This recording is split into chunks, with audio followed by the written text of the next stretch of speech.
The day my family canceled my flight was the day they accidentally booked me into a future none of us could have imagined. I can still hear the announcement echoing through Terminal B at Denver International Airport, calm and ordinary, completely unaware that my life had just split into two different timelines. One belonged to the version of me my family had always believed in, the disappointment, the screw-up, the son who never seemed to catch a break. The other belonged to someone none of us had met yet. My name is Ethan Carter, and until that morning, I honestly thought my family might have been right about me. We had planned this trip for months. My parents insisted it was a chance for everyone to reconnect before my older sister Olivia accepted a prestigious executive position in New York and my brother Daniel expanded the family construction business into another state. I was invited mostly because leaving me behind would have looked cruel. At least that was how it felt. While Daniel wore an expensive tailored jacket and talked nonstop about investment opportunities, I carried a backpack with a laptop that was nearly 6 years old and a folder containing job applications that had mostly gone unanswered. My father, Richard Carter, believed success could be measured by the size of a paycheck. My mother, Margaret, measured it by appearances. I failed both tests. As we stood near the departure gate, Daniel laughed after glancing at my worn sneakers. You know, Ethan, maybe airports should have a dress code. Olivia smirked without looking up from her phone. Relax. Nobody's paying attention to him. My father folded his boarding pass and sighed. That's been the story of his life. They laughed together while I forced myself to smile, pretending years of comments like that had somehow become easier to hear. They never did. Then everything changed in less than 60 seconds. My mother's phone buzzed. She frowned before turning toward the airline counter. There's been a problem with the reservation, she said. Apparently one ticket has to be canceled because of an error during booking. The airline representative apologized politely and explained there had been a duplicate confirmation attached to our reservation. One passenger would need to take a later flight unless someone volunteered to give up a seat. Before I could even process what was happening, Daniel pointed at me. Take his. Olivia nodded immediately. He doesn't have anywhere important to be. My father didn't hesitate. Cancel Ethan's seat. The airline employee looked uncomfortable. Sir, I should confirm with the passenger. Dad barely glanced at me. He's coming because we invited him. This trip is important for the rest of us. He'll understand. My mother offered me the kind of smile people use when they've already made a decision for you. Sweetheart, maybe this is a sign. You can catch another flight tomorrow. Tomorrow. As if my time mattered less simply because my career wasn't impressive enough for family conversations. I looked around at strangers walking past with rolling suitcases and coffee cups, wondering if any of them could somehow see what was happening. I wanted to argue. I wanted to remind them that I'd saved for months just to afford my share of the hotel expenses. I wanted to ask why I was always the easiest person to sacrifice. Instead, I heard myself say, "It's okay." The words tasted like surrender. Daniel clapped me on the shoulder. See? That's why we love you. You're finally being realistic. Olivia laughed again. Maybe spend the extra day figuring out your life. My father adjusted his watch. Sometimes you have to accept that not everyone wins. Then he looked directly into my eyes and delivered the sentence I would never forget. You've always been a loser, Ethan. Stop expecting life to treat you differently. They walked through security without looking back. I stood there holding a canceled boarding pass that suddenly felt heavier than paper should.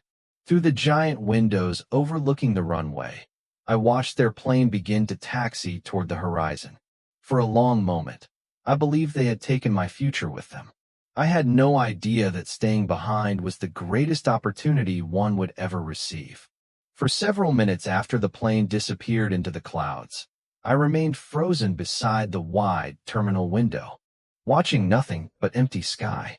The airport slowly returned to its usual rhythm as families hurried toward baggage claim.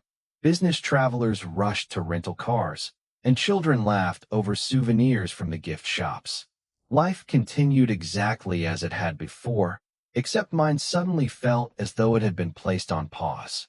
I looked down at the canceled boarding pass, still folded in my hand, before dropping it into the nearest trash can. Somehow throwing it away felt symbolic, like admitting that everyone back there had been right about me. I walked outside into the crisp Colorado air with no destination in mind. My old sedan was parked in the economy lot, and as I sat behind the steering wheel, I realized I did not want to go back to my apartment just yet. Home was a small one-bedroom place on the edge of Aurora with outdated appliances, secondhand furniture, and a kitchen table that doubled as my office whenever I picked up freelance computer repair work. It was quiet there. Too quiet. Silence has a strange way of amplifying every insult you try to ignore. During the drive home, memories kept surfacing one after another. I remembered being 12 years old when Daniel won the regional baseball championship, while my parents proudly framed his newspaper photo above the fireplace.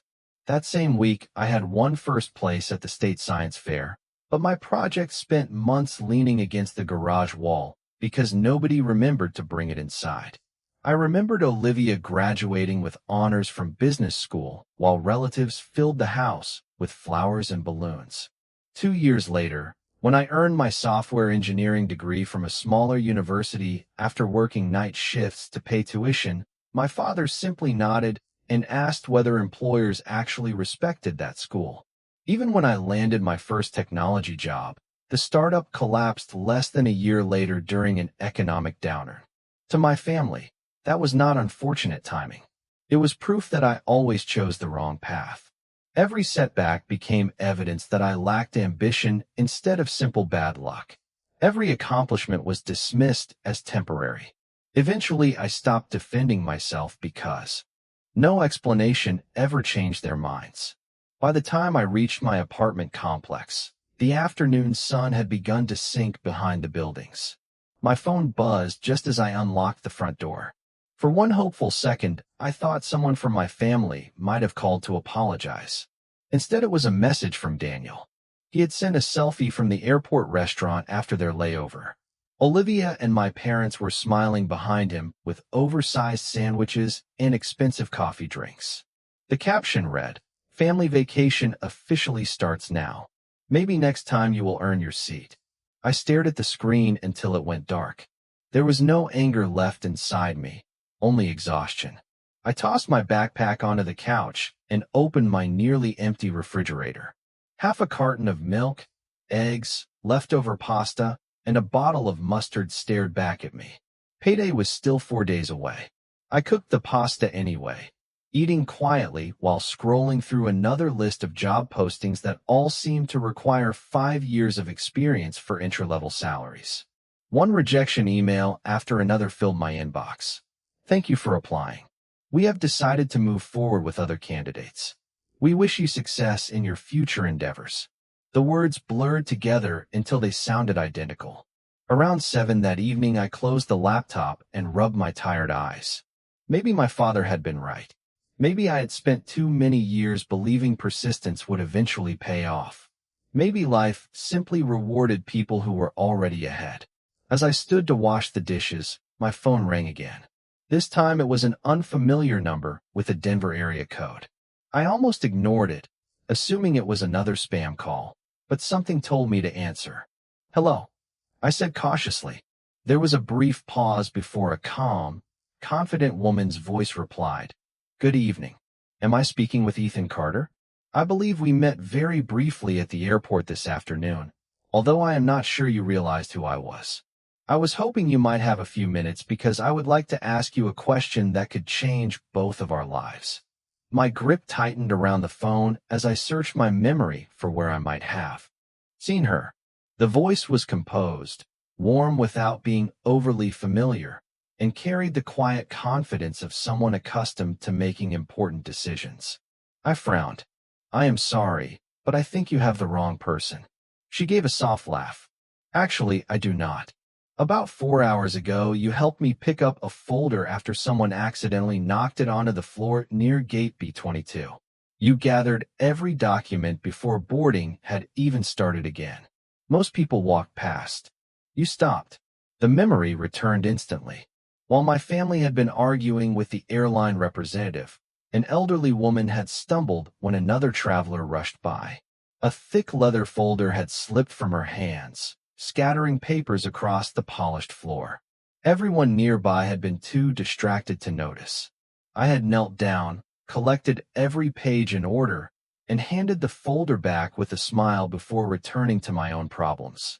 It had taken less than a minute. "That was you?" I asked. "Not exactly," she replied. "She is my aunt." I was standing several feet behind her. "You never looked at me because your attention stayed on making sure none of her documents were lost." I leaned against the kitchen counter, still unsure where this conversation was going. "I only did what anyone should have done." "You would be surprised," she answered. "Very few people actually do." There was another brief pause before she continued. "My name is Emma Brooks. I am the Chief Executive Officer of Brooks Digital Systems." My eyes widened. Even I knew that name. Brooks Digital Systems had grown from a regional software company into one of the fastest expanding technology firms in the country over the past decade. Their cloud security platform was used by hospitals, banks, and several state agencies. Articles about Emma Brooks regularly appeared in business magazines, describing her as one of the youngest technology executives in America. I laughed awkwardly, convinced someone was playing an elaborate prank. "This cannot be real." "I understand your skepticism," she said. "Please open your email." Confused, I sat back down at my kitchen table and refreshed my inbox. A new message appeared with the official Brooks Digital Systems domain. Inside was a calendar invitation for breakfast at the company's Denver headquarters the following morning, complete with visitor credentials and contact information. Everything looked authentic. "Why me?" I finally asked. Emma answered without hesitation. "Because after my aunt told me what happened, I became curious. She also mentioned overhearing your family while you were standing at the airline counter. She heard enough to know they treated you unfairly. I asked our human resources department to search your public professional profile. Your software engineering background is impressive. Your freelance work solving cybersecurity issues for small businesses caught my attention even more." I blinked in disbelief. Those freelance projects barely paid my rent. I had assumed nobody important would ever notice them. "They were just side jobs," I admitted. "Maybe," Emma replied. "But the solutions you designed showed creativity that cannot be taught. Technical skills can be learned. Character is much harder to find." I looked around my tiny apartment with its peeling paint and mismatched chairs, wondering how a day that had begun with humiliation could suddenly feel so unreal. "I still do not understand why you are calling me personally." Emma's tone grew thoughtful. "Because tomorrow I am interviewing candidates for a new innovation team. Most applicants have extraordinary resumes. Very few have demonstrated integrity when nobody was watching. You did not help my aunt because you expected recognition. In fact, you walked away before she could even thank you properly. That matters to me." My heartbeat quickened as hope, something I had almost given up on, quietly returned. Before ending the call, Emma said one final thing that stayed with me long after the line went silent. "Mr. Carter, sometimes the opportunity that changes your life arrives disguised as the worst day you have ever experienced.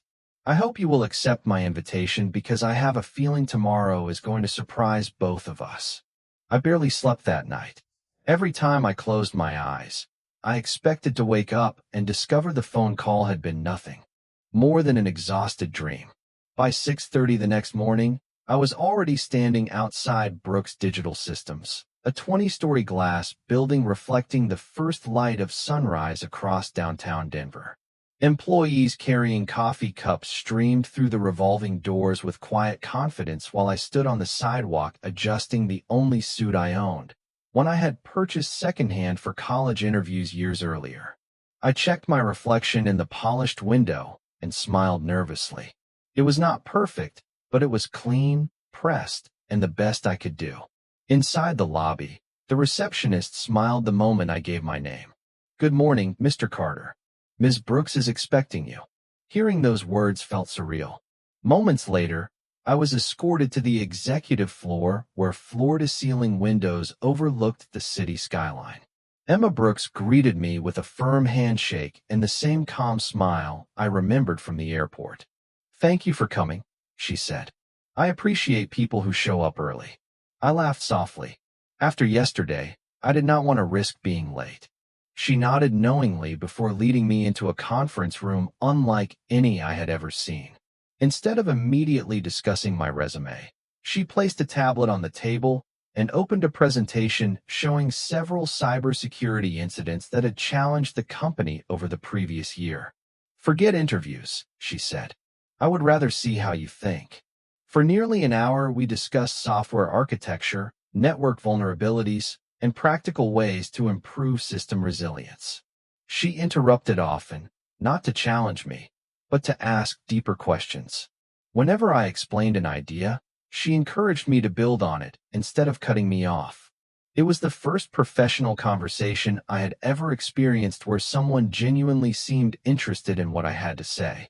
Finally, Emma closed the tablet. "Do you know why your answers impressed me?" I shook my head. "Because every other candidate focused on protecting our company. You focused on protecting our customers first. That tells me everything I need to know about your priorities." Before I could respond, another executive entered, carrying a folder filled with resumes. "The remaining candidates have arrived," he announced. Emma glanced at the folder before pushing it aside. "Please thank them for coming and let them know today's interviews have been canceled." The executive looked surprised, but simply nodded and left the room. I stared at her in disbelief. "Canceled?" Emma smiled. "Yes." "Because of me?" She leaned forward. "Mr. Carter, companies spend millions trying to identify people with talent, integrity, resilience, and humility. Yesterday, I watched a man who had every reason to be bitter stop to help an elderly woman without expecting recognition. Then I discovered someone with technical ability who continued solving difficult problems even after repeated disappointments. That combination is extraordinarily rare." My throat felt dry. I have been rejected so many times that I started believing there was something fundamentally wrong with me.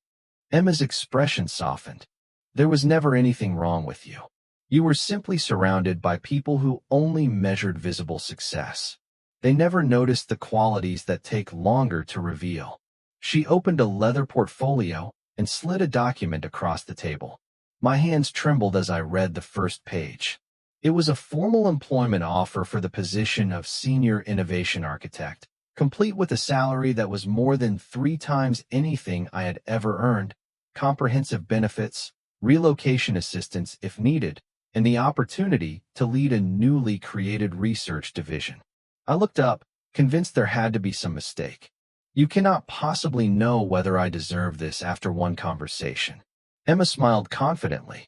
"Actually, I have been evaluating you since yesterday afternoon." The interview simply confirmed what I already suspected. She extended a pen across the table. "The decision is yours, Ethan.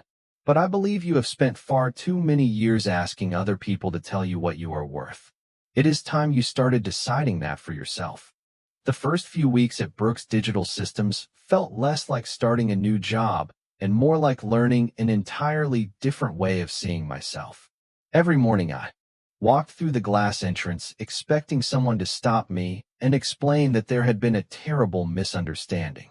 Instead, people greeted me by name, invited me into meetings, and actually listened when I spoke.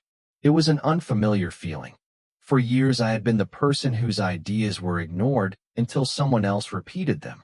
Now I found myself surrounded by engineers, analysts, and designers who challenged my thinking because they respected it, not because they wanted to dismiss it. Emma kept her promise about the innovation division. Rather than assigning me routine projects, she asked me to build a small team from the ground up. She encouraged me to interview candidates based not only on technical skills, but also on curiosity, honesty, and the willingness to admit when they did not know an answer. "Technology changes every year," she told me during one meeting. "Character usually does not." Those words stayed with me. Within 3 months, our team had developed a new security monitoring system that identified suspicious network activity significantly faster than the company's existing platform, while reducing false alerts for customers. The project quickly attracted attention from senior leadership and several major clients. I expected someone else to receive the credit, just as had happened throughout much of my life. But during the quarterly company meeting, Emma walked onto the stage, displayed our team's work on the large presentation screen, and publicly thanked every person who had contributed. When she reached my name, the room filled with applause. For a moment, I simply stood there, unsure how to respond. Nobody had ever applauded me before. Later that afternoon, I quietly returned to my office, closed the door, and allowed myself a rare moment of emotion. It was not because of the promotion opportunities that suddenly appeared, or because my paycheck no longer forced me to calculate every grocery purchase. It was because I finally understood the difference between being tolerated and being valued. My life outside the office slowly changed as well. I replaced my unreliable sedan with a modest hybrid that started every morning without making strange noises. I moved into a comfortable apartment closer to downtown, where sunlight filled the living room instead of leaking through cracked blinds. For the first time in years, I had a savings account that actually grew instead of disappearing every time an unexpected expense appeared. Yet despite everything improving, one habit never changed. Every Sunday afternoon, I volunteered at a neighborhood community center that offered free computer literacy classes for adults looking to change careers. Many of them reminded me of the person I had been only months earlier, uncertain whether anyone would ever notice their effort. Whenever a student apologized for asking too many questions, I smiled and said the same thing Emma had once told me. The right people will never make you feel small for wanting to learn. One evening after class, I received a text message from my mother. It was the first message from anyone in my family since the photo Daniel had sent from the airport months earlier. The message was surprisingly brief. "Hope you are doing okay." I stared at those 4 words for several minutes before locking my phone without replying. I was not angry anymore, but I also was not ready to pretend the past had never happened. They had not asked how I was because they missed me. They had simply remembered that I existed. A few days later, Emma stopped by my office carrying 2 coffee cups. "You seem distracted," she observed. I admitted that my family had finally reached out after months of silence. She listened carefully before asking a simple question. "If nothing in your life had improved, do you think they would have sent that message?" I considered the question honestly before answering. "Probably not." Emma nodded thoughtfully. "Success has a way of changing other people's curiosity, but it does not always change their hearts. Give them time if you want to, but never confuse delayed attention with genuine understanding." I thanked her for the advice, unaware that before the month was over, circumstances would force my family and me back into each other's lives in a way none of us could have predicted. Nearly 9 months had passed since I accepted the offer that changed the direction of my life. By then, our innovation division had become one of the fastest-growing teams inside Brooks Digital Systems. The security platform we built was now being adopted by major healthcare networks, regional banks, and several Fortune 500 companies. Every success brought new responsibilities, but I welcomed them. For the first time, I looked forward to Monday mornings. My calendar was full of strategy meetings, product reviews, and mentoring sessions with younger engineers who reminded me of myself not long ago. Then, on an ordinary Tuesday afternoon, my assistant knocked gently on my office door. "Ethan, there is a proposal that just came in through business development. Ms. Brooks asked you to review it personally before tomorrow's executive meeting." I accepted the folder without thinking much about it. Large partnership proposals arrived almost every week. I opened the first page and immediately froze. Carter Construction Group. My last name was common enough that I initially assumed it belonged to another family. Then I saw the signatures. Richard Carter, Daniel Carter, my father, and my older brother. I leaned back in my chair, reading every page carefully. Over the previous year, rising material costs, delayed commercial projects, and several failed investments had pushed the family business into serious financial trouble. They were requesting a technology partnership with Brooks Digital Systems to modernize their operations, reduce expenses, and qualify for several new infrastructure contracts that required advanced cybersecurity compliance. Without a partner like Brooks Digital Systems, they would almost certainly lose those opportunities. I closed the folder and stared silently through the office window. They had no idea the proposal had landed on my desk. There was no mention of my name anywhere in their documents. To them, Brooks Digital Systems was simply another successful corporation that might save their business. That evening, Emma stopped by my office before heading home. "You have seen the proposal," she said. I nodded. "Yes." She studied my expression for a moment before asking, "Would you prefer someone else handle it?" I considered the question carefully. Months earlier, I might have welcomed the chance to reject them without a second thought. Instead, I surprised myself. "No," I answered quietly. "If this company believes in fairness, then they deserve a fair evaluation. Nothing more, nothing less." Emma smiled with quiet approval. "That is exactly why I wanted you to review it." Over the next several hours, I analyzed every financial report, operational forecast, and technical requirement attached to the proposal. I ignored the names on the signatures and focused only on the facts. The company still employed more than 100 hardworking people whose livelihoods depended on its survival. Many of those employees had families of their own.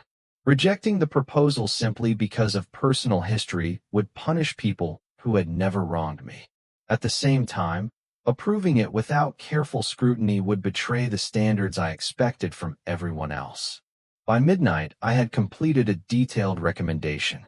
Carter Construction Group qualified for a conditional partnership if they agreed to modernize several outdated systems and meet strict security benchmarks within 6 months. It was demanding, but achievable. The following morning, the executive committee gathered in the largest conference room at headquarters. Department leaders discussed several proposals before Emma finally reached the last item on the agenda. "Our final review concerns Carter Construction Group," she announced. "Mr. Carter has completed the primary evaluation." Every pair of eyes in the room turned toward me as I presented my findings with complete professionalism. When I finished, the board unanimously approved my recommendation. Emma closed her notebook before adding one final comment. "Excellent work. Please schedule a meeting with their leadership team for next Friday. Since you will oversee this partnership, I believe it is appropriate that you personally conduct the negotiations." My heartbeat slowed as the significance of her words settled in. In just a few days, my father, my mother, my brother Daniel, and my sister Olivia would walk into this building expecting to negotiate with strangers. None of them knew they were about to discover that the son they had dismissed as a failure was now the executive responsible for deciding whether their company's future would move forward. Friday morning arrived with clear skies and the kind of quiet confidence that only comes after months of preparation. I reached the office an hour before the meeting, reviewed every page of the partnership proposal one final time, and reminded myself that my responsibility was no different from any other business negotiation. Personal history could not influence professional judgment. At exactly 9 o'clock, my assistant entered the office. "Mr. Carter, the representatives from Carter Construction Group have arrived." I took a slow breath before standing. "Please show them to the executive conference room. I will be there in just a moment." Through the glass wall overlooking the hallway, I caught my first glimpse of them. My father looked older than I remembered. His shoulders, once always straight with confidence, now carried visible tension. My mother sat quietly beside him, repeatedly checking the folder in her lap. Daniel appeared serious, no longer wearing the effortless smile that used to accompany every success. Olivia, dressed in a tailored business suit, whispered something to the others while glancing around the impressive headquarters with cautious admiration. None of them noticed me. They were too focused on the opportunity they hoped would rescue the company they had spent decades building. Inside the conference room, Emma Brooks greeted them warmly before introducing several department leaders. Our innovation division completed the technical review, she explained. The executive responsible for today's recommendation will join us shortly.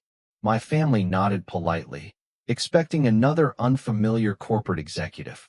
I waited outside for another 10 seconds, not to create drama, but simply to compose myself.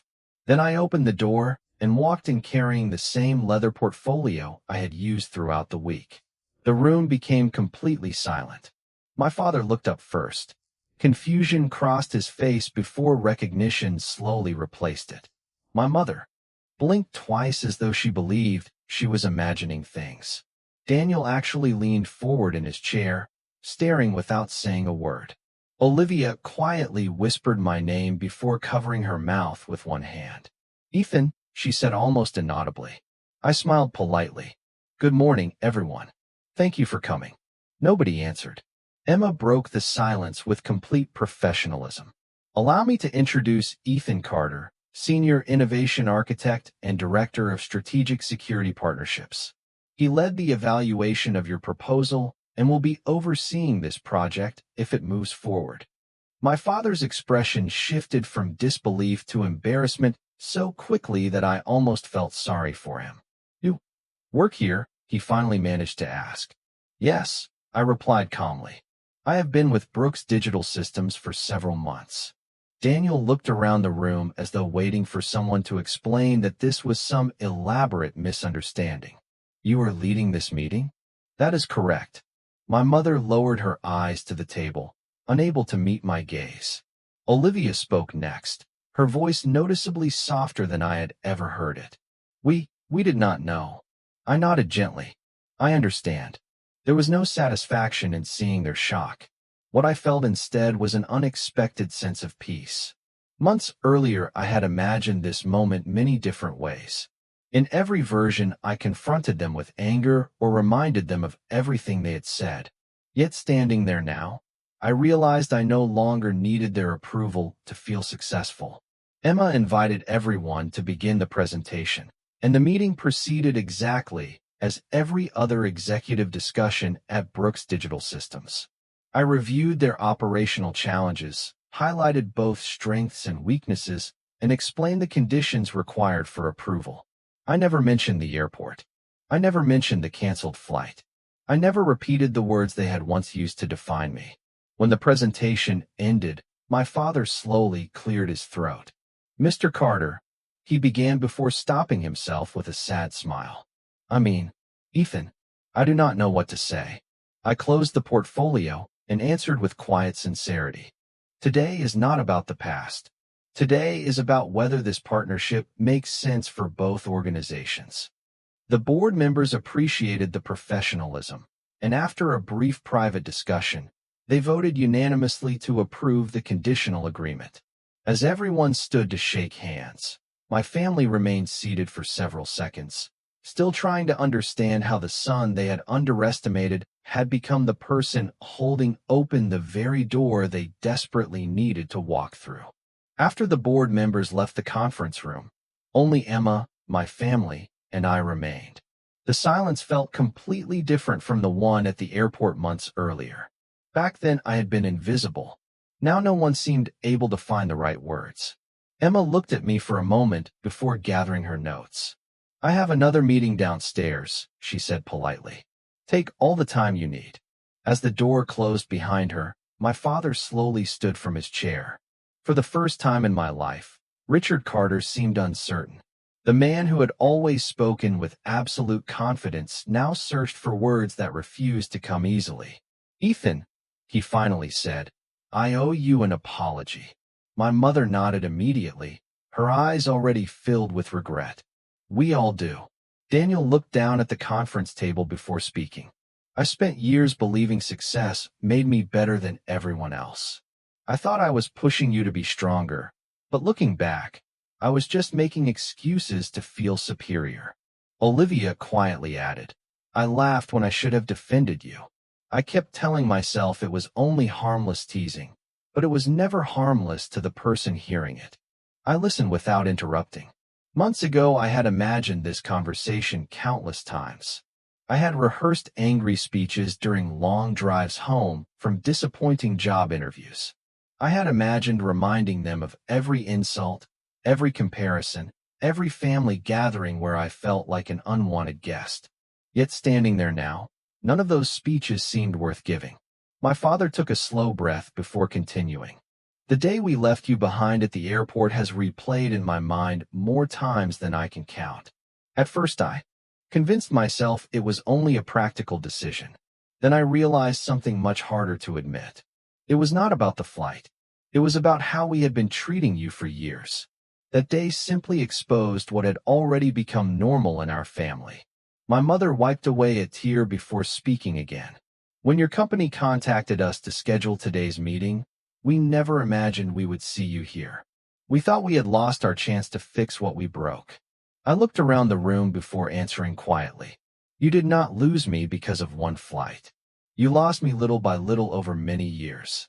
Every joke, every comparison, every time I accomplished something and it was treated as though it did not matter.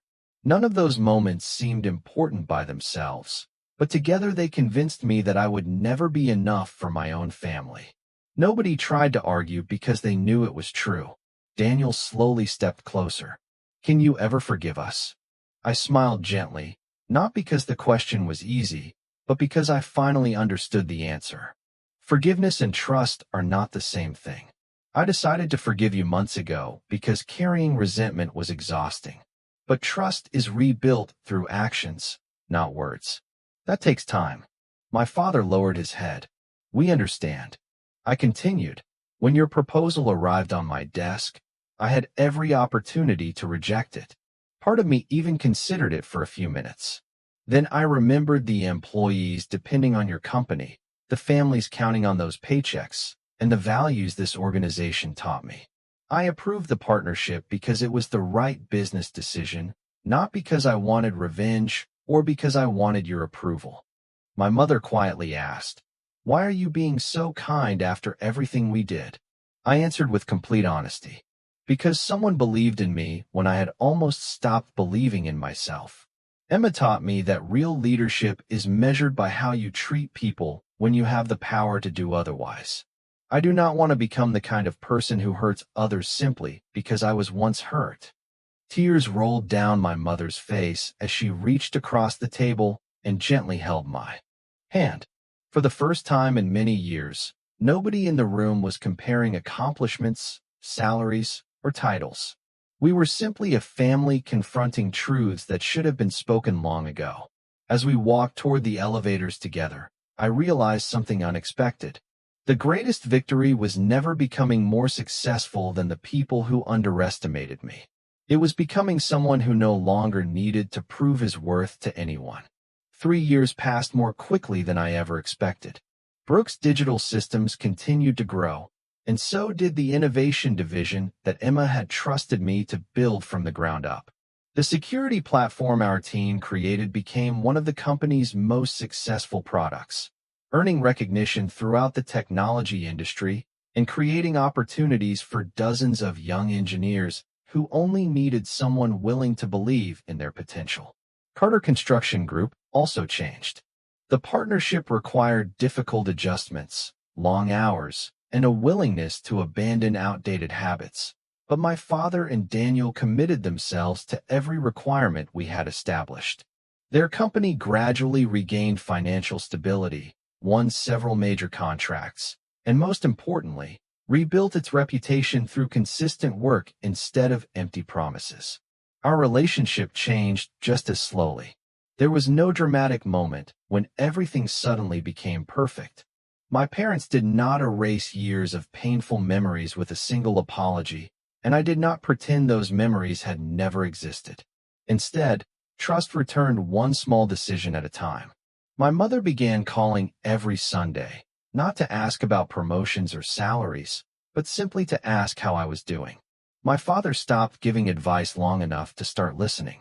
Daniel and I discovered that we actually enjoyed talking once competition was no longer the center of every conversation.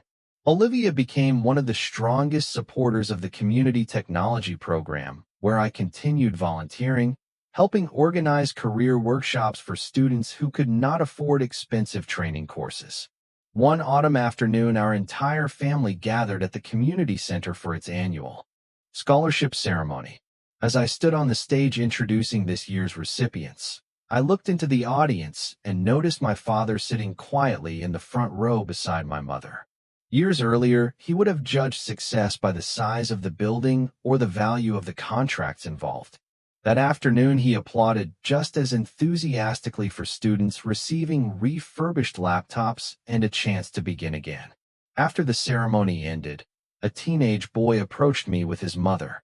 He explained that he had been rejected from several internships and was beginning to wonder whether he simply was not good enough. I smiled because I recognized that expression immediately. It was the same doubt I had carried for years.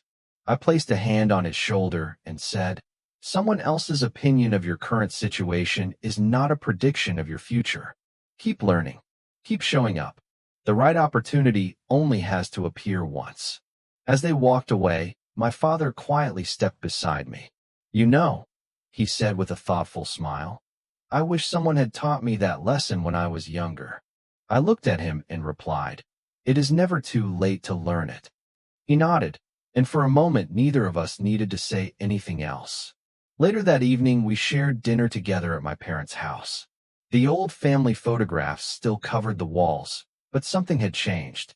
Next to Daniel's baseball championship picture and Olivia's graduation portrait, now hung a framed photograph from the community center showing our entire family standing together beside the scholarship recipients. It was not a picture celebrating wealth or status. It celebrated growth. Before I left, my mother handed me a small envelope. Inside was the original itinerary from the trip they had taken years earlier. Across the front, she had written a simple sentence in careful handwriting. "The greatest mistake we ever made became the beginning of the greatest blessing our family ever received." I smiled, folded the paper, and placed it back inside the envelope. As I drove home beneath the evening sky, I realized that life rarely follows the route we carefully plan. Sometimes the closed door we spend years regretting is quietly protecting the path that was always meant for us. Success did not come because I proved my family wrong. It came because I finally stopped letting their opinion define who I believed I could become. And in the end, the journey that changed all of our lives did not begin with a boarding pass. It began the moment I chose not to give up on myself.